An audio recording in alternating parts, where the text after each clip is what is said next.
We'll show you how to reset the age check and age group on Roblox so you can complete it again. If this video helps, please like and subscribe. Roblox has added an age verification feature that you may need to complete to access certain features.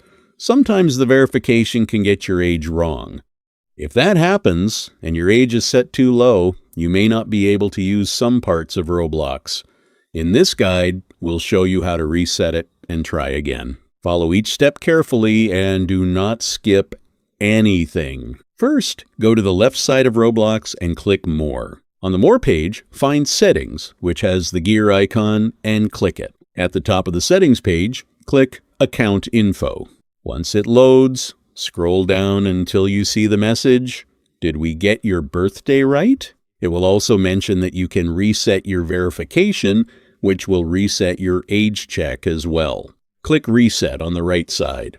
A confirmation message will appear.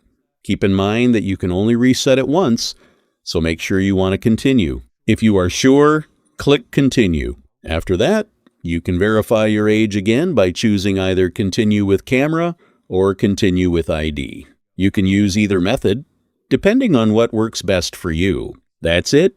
If you found this helpful, please like the video and subscribe.